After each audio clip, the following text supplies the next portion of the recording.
بس پرانے احسانات تلے روندا گیا۔ پولیس نے ان دونوں کو روتا ہوا دیکھ کر مجھے کہا، کیا تم ان دونوں کو معاف کرنے کے لیے تیار ہو؟ میں نے ایک نظر امبر پر اور پھر چپل والے پر ڈال کر کہا، میں چپل والے کو دل سے معاف کرتی ہوں، لیکن امبر کو کسی صورت معاف نہیں کر سکتی، کیونکہ اس نے دوست کے روپ میں مجھے دھوکہ دیا ہے۔ منافق انسان کبھی معافی کے لائق نہیں ہوتا۔ یہ کہہ کر میں امی کا ہاتھ پکڑ کر وہاں سے چلی گئی۔ گھر آ کر میں نے خالہ کو بھی پوری بات بتائی۔ خالہ اور امی دونوں ہی بہت پریشان تھیں۔ امی نے کہا، تمہیں امبر کو معاف کر دینا چاہیے تھا۔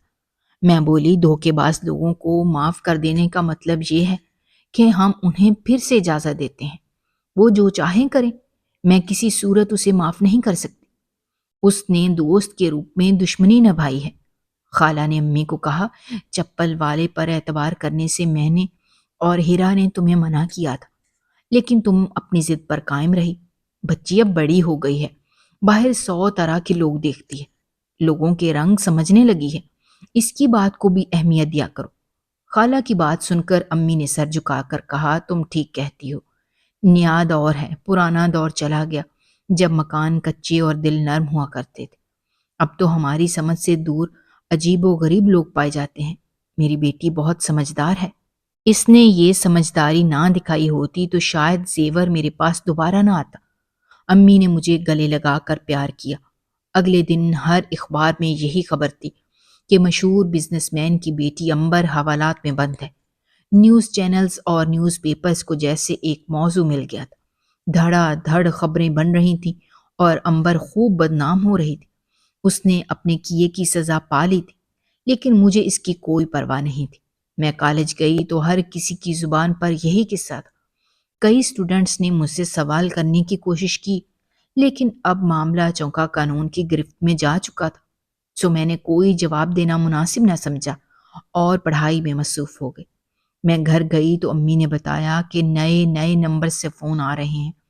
جیسے ہی فون پر بات کرنے کی کوشش کرتی ہوں تو بند ہو جاتا ہے۔ تم بات کر کے دیکھ لو، شاید کوئی جاننے والا ہو۔ مجھے اس وقت شدید بھوک لگی تھی، سو میں بولی، ٹھیک ہے، میں کھانا کھا کر دیکھتی ہوں۔ ابھی میں کھانا کھا کر فری ہوئی ہی تھی کہ دروازے پر دستک ہوئی۔ میں نے دروازہ کھولا تو سامنے امبر کے ماں باپ کھڑے تھے۔ مجھے دیکھ کر امبر کی والدہ کہنے لگیں، ہم یہاں تم سے ملنے آئے تھے، شکر ہے تم گھر پر مل گئیں، کیا ہم اندر بیٹھ کر کچھ دیر بات کر سکتے ہیں؟ جی ضرور، میں نے کہا اور انہیں اندر لے آئے۔ انہوں نے مجھے آفر دی کہ میں اپنا کیس واپس لے لوں اور اس کے بدلے وہ میرے تعلیمی اخراجات اٹھانے کے لیے تیار ہیں۔ مجھے یہ سودا منظور نہیں تھا، لہٰذا میں نے صاف صاف انہیں منع کر دیا کہ میں ایسی کوئی آفر قبول کرنے کے موڈ میں نہیں ہوں۔ میری بات سن کر اس کی والدہ رونے لگی۔ میں تمہارے آگے ہاتھ جوڑتی ہوں، میری بیٹی کو معاف کر دو۔ میں جانتی ہوں کہ اس سے غلطی ہوئی ہے، جس کا خمیازہ بھگت چکی ہے۔ اب ہم چاہتے ہیں کہ کسی طرح تم صلح کر لو، صرف ایک موقع دو، غلطیاں انسانوں سے ہی ہوتی ہیں بیٹا۔ یہ کہہ کر انہوں نے میرے آگے ہاتھ جوڑ لیے تو میں شرمندہ ہو گئی اور بولی، میں کیس واپس لینے کے لیے تیار ہوں۔ یہ سن کر اس کی والدہ بہت خوش ہوئی اور مجھے گلے لگا لیا۔ امی اور خالہ نے بھی سکون کا سانس لیا۔ امبر کے والد نے ایک بڑی رقم کا چیک لاکھ انکار کرنے کے باوجود مجھے تھما دیا اور پھر وہ دونوں واپس چلے گئے۔ اگلے دن امبر کو رہائی مل گئی، جس کی میڈیا نے بھرپور کوریج دی، مگر کالج انتظامیہ نے امبر کو کالج سے نکال دیا اور اسے کسی دوسرے کالج میں بھی داخلہ نہ ملا تھا۔ وہ اپنے بابا کی دولت کے زور پر بیرونی ملک چلی گئی۔ میں نے اپنی پڑھائی مکمل کرنے کے بعد ایک کالج میں پڑھانا شروع کر دیا۔ ایک اچھی جگہ رشتہ دیکھ کر امی نے میری منگنی کر دی تھی، مگر امی اور خالہ کو اکیلا چھوڑ کر جانے کے لیے میرا دل نہیں مانتا تھا، سو میں نے شادی کرنے سے فی الحال منع کر دیا۔ ایک دن چپکے سے خالہ ہارٹ اٹیک کے بعد ہمیں چھوڑ کر اس دنیا سے چلی گئی تو امی بہت اداس ہوئیں اور مجھے انہیں سنبھالنے میں کافی وقت لگا۔ خیر، وقت ہر زخم پر مرہم رکھ کر لمبی اڑان بھرتا رہا۔ میں نے شادی کے بعد امی کو اپنے پاس ہی رکھ لیا۔ ایک روز امی کہنے لگیں، ہیرا، میرا کوئی سگا بھائی نہیں تھا، مگر قسم لے لو میں نے چپل والے کو اپنا سگا بھائی ہی سمجھا تھا۔ اس نے بھی شروع میں بالکل بہنوں جیسا مان دیا۔ سچ کہوں تو آج بھی اس کی خیریت لینے کا دل چاہتا ہے۔ امبر سے ہاتھا پائی والے واقعے کے بعد ہم نے وہاں قدم نہیں رکھا تھا۔ میں اماں کو دوسری مارکیٹ لے کر جاتی تھی اور اب تو ہم نے گھر بھی بدل لیا تھا، سو دوبارہ کبھی اس مارکیٹ میں جانا نہ ہوا۔ میں نے امی کو بہلانے کے لیے کہہ دیا، ٹھیک ہے میں آپ کو لے چلوں گی۔ امی کی صحت دن بدن خراب ہوتی جا رہی تھی اور میں چاہتی تھی کہ ان کے دل میں کوئی خلش نہ رہے، سو میں انہیں چپل والے کی دکان پر لے گئی، مگر وہاں ایک نوجوان لڑکا بیٹھا ہوا تھا جو ہو بہو چپل والے سے مشابہت رکھتا تھا۔ اسے دیکھ کر بخوبی یہ اندازہ لگایا جا سکتا تھا کہ وہ چپل والے کا بیٹا ہے۔ میں نے اس سے اس کے والد کے بارے میں پوچھا تو وہ غم زدہ ہو کر کہنے لگا، ابو کے انتقال کو 1 سال گزر چکا ہے۔ ہم نے تعزیت کی اور بتایا کہ ہم ان کے بہت پرانے گاہک ہیں۔ کچھ دیر بعد ہم اس کی دکان سے باہر نکل گئے۔ میں نے غور کیا کہ امی بہت زیادہ دکھی ہو گئی ہیں۔ میں نے کہا، کیا سوچ رہی ہیں امی؟